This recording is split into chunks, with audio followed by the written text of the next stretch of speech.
दो निकायों के मध्य ऊष्मा के प्रवाह की दिशा निम्न में से किस पर निर्भर करती है? The direction of the flow of heat between the two bodies depends on which of the following. क्या है answer? The direction of the flow of heat between the two bodies depend on which of the following. क्या है answer? कोई दो क्या है हमारे पास में? पार्टिकल्स हैं, कोई बॉडी हैं। अब जरा मुझे बताइए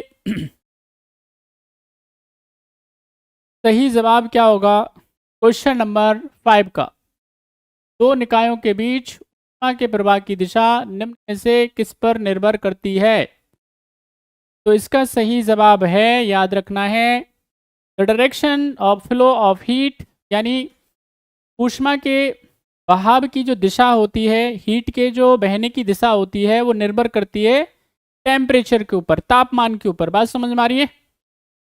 यहाँ पे मान लेते हैं मेरे पास ये ए और बी दो क्या हैं? पार्टिकल्स हैं, दो बॉडी हैं, और इसका टेम्परेचर ज़्यादा है, इसका टेम्परेचर कम है। तो वैसी स्थिति में क्या होगा, ध्यान रखना है, हाइट जो हीट होगा, जिसकी ऊष्मा ज़्यादा होगी जिस जगह की, ठीक है कि नहीं, अगर मान लेते हैं इधर की ज़्यादा है तो क्या करेगा, कम ऊष्मा वाले क्षेत्र की तरफ क्या करेगा, ये फ्लो करेगा, बहेगा। इसका सही आंसर क्या है? तो right answer is C. Next question on your screen, question number 6। सही जवाब दीजिए क्वेश्चन नंबर 6 का, फटाफट से बताएं। लकड़ी की एक चम्मच को आइसक्रीम के प्याले में डुबोया गया है, इसका दूसरा सिरा जरा बताओ क्या होगा? आइसक्रीम, अरे वाह, आइसक्रीम ना। फटाफट से आंसर करो, थोड़ा जल्दी जल्दी आंसर करिए, क्या है?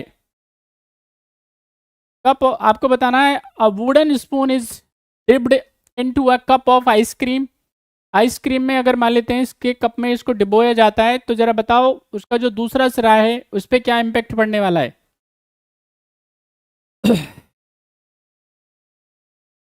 सभी बच्चे जल्दी जल्दी बताइए क्या होगा सही जवाब, फटाफट से आंसर करें।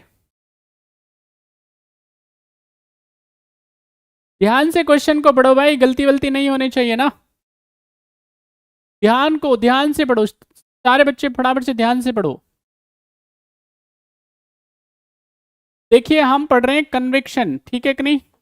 अब यहाँ पे हम अगर कन्वेक्शन की बात करेंगे, ठीक है कि नहीं, संवहन की बात कर रहे हैं, ये क्या होता है ध्यान रखना है, ये गैस और द्रव का गुण होता है। इसका एक तो गैस और एक द्रव है, यानी लिक्विड और गैस का ये क्वालिटी होती है, ठीक है कि नहीं। ऊष्मा का जो उसमें क्या होगा ध्यान रखना है, ट्रांसफर किसके थ्रू होगा,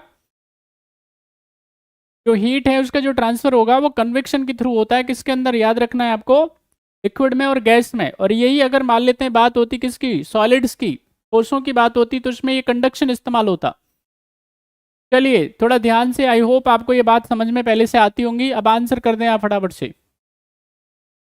अब जिन्होंने भी आंसर दिया है सोचो भाई, अरे भैया ये लकड़ी है भाई, लकड़ी है, ठीक है कि नहीं। और लकड़ी का अगर मान लेते हैं एक सिरा, आप जो आइसक्रीम वगैरह खाते हो, आप जितने भी बच्चे हैं सब आइसक्रीम खाते होंगे, उसका उसका जो डंडी होती होगी वो ठंडी हो जाती है क्या, पता करके बताओ।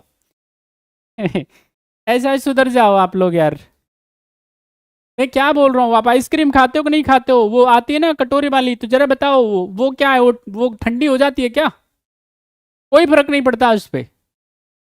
आइसक्रीम ऐसे चम्मच से खाते हो जो आती है वो लकड़ी वाली, वो क्या हो ठंडी होती है क्या? नहीं होती ना, ठंडा नहीं होता है भाई। डी इसका सही आंसर है।